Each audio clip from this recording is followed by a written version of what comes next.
Fibromyalgia, the mark of shame?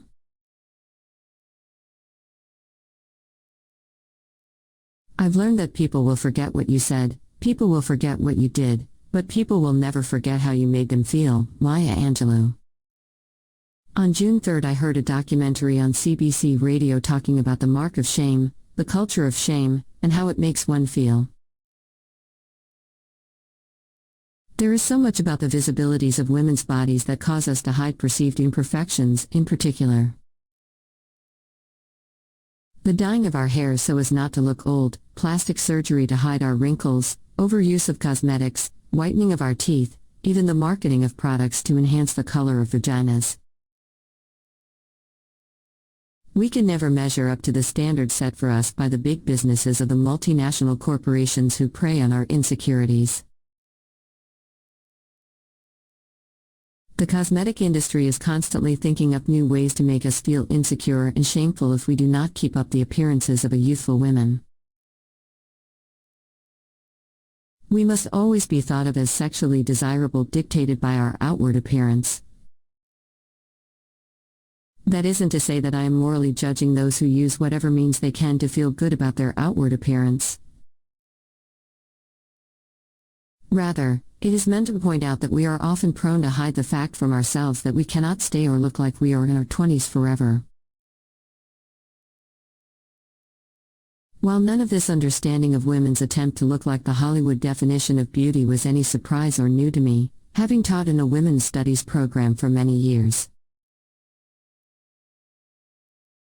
Nonetheless, it got me thinking about conditions that are invisible and about which we have shame because we cannot measure up to standards of health, for example, with fibromyalgia.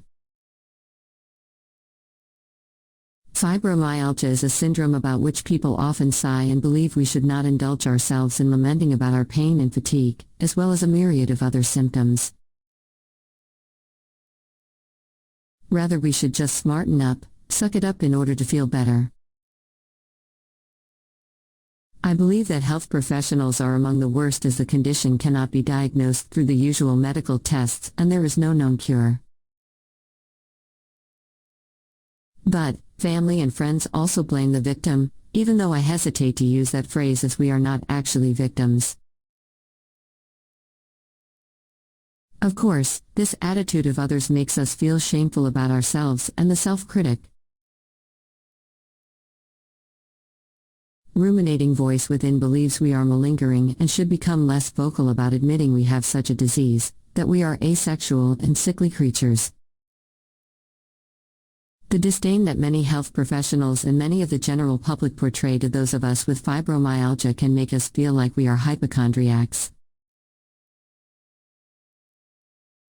The syndrome itself is a stigmatizing label, all the more so because it is invisible and we look healthy.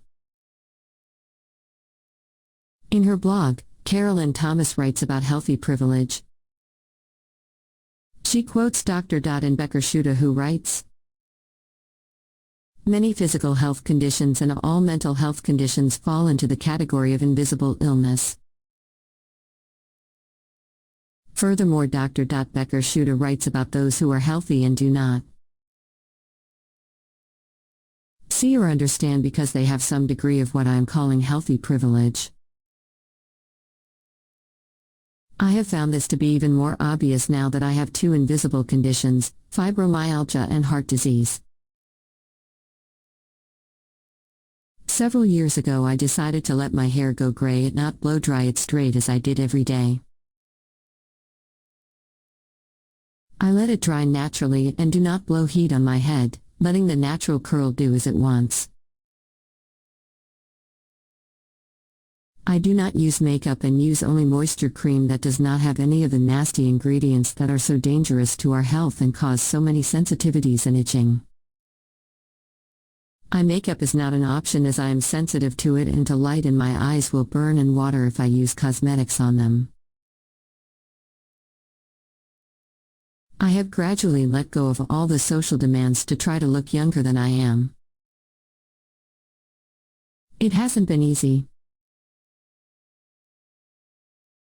As I look back on these almost 100 blogs, I am always stunned by the hundreds of comments on itching. Until I gave up on most cosmetics, I too found itching to be a serious problem. I know many cases of women with serious allergies who continue to dye their hair and wear eye makeup and other cosmetics that actually induce itching and sensitivities.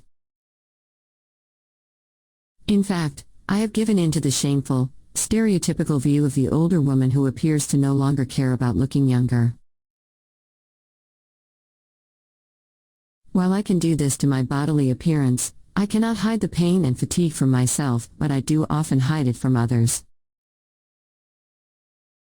It can be a sign of weakness of character to admit I have a hyper-aroused central nervous system. I don't like this label.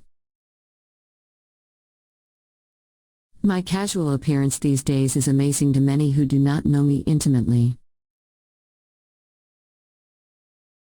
I'm told over and over how well I look, how natural I appear, how healthy I look, how I do not look my age. Many cannot understand that appearances are deceiving. The shame for me is that I relish these compliments. Why would I want to tell them I am suffering from post-traumatic stress syndrome 5 months after a heart attack?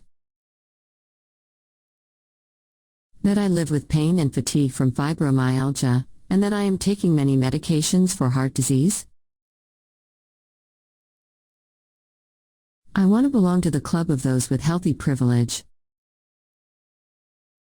Not the clubs of those of us with an invisible disease of the cardiac sort who often induce fear in others about their own hearts.